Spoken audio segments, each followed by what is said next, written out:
Hello, I'm Guy Smith, and I'll be speaking about Seattle's $15 minimum wage ordinance. This was a response to campaigns from around 2010 to 2014 for a higher minimum wage, such as the Fight for 15 campaign that was organized by fast food workers across the country that advocated for a $15 minimum wage that they deemed was a livable wage and was appropriate for the productivity that these workers gave. Seattle's response to this was to raise minimum wages to $15 by 2017, and they did this by raising the minimum wage from $9.47 in 2014 to $11 in 2015, and raising the wage by $2 every year until 2017, and after that, tying that $15 minimum wage to inflation to keep that wage proportionate. However, there has been opposition to this, saying that if you raise the minimum wage, that will also raise unemployment. And I will speak later about that in my analysis of the theory, as well as my empirical analysis, where I try to reach a conclusion on that. I did look at literature on the subject and found that there's actually really no conclusion on what people think happened in Seattle from this minimum wage ordinance, as well as other places. The University of Washington found no impact on prices or wages. They conducted their own survey of hourly wages and found that there was no decrease in unemployment or wages, and also no increase in prices in restaurants and grocery stores across Seattle. There's another study that uses county and city level data on employment, and they use a synthetic control method, and also found that there was no real impact.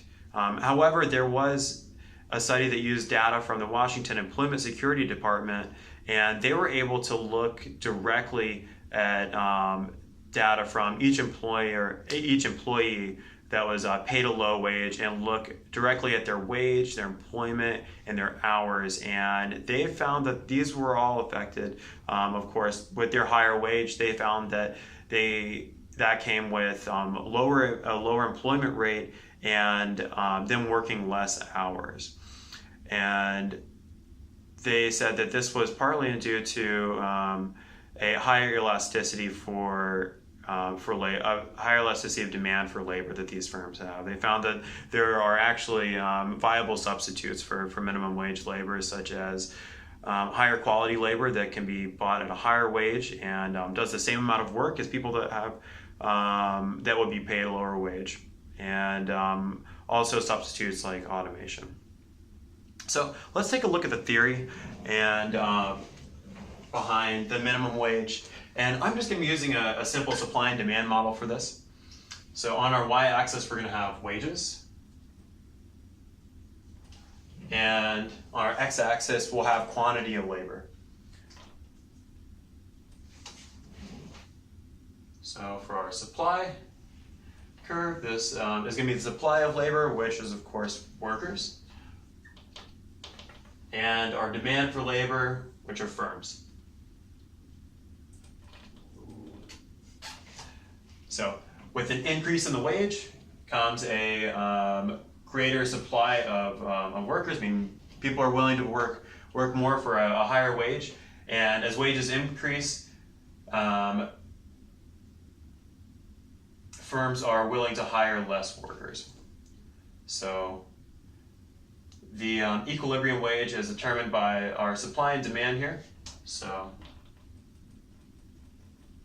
this is the equilibrium quantity of labor right here, and our equilibrium wage.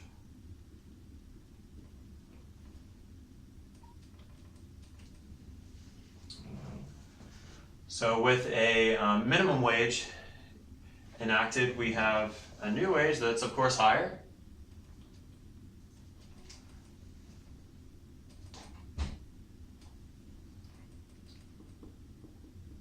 And this is, in essence, a price floor. And what a price floor does is it establishes a surplus. And there is, in this case, a surplus of labor. So there are more people willing to work for this higher wage than there are firms are willing to buy less workers at this wage. So this results in a shortage right here.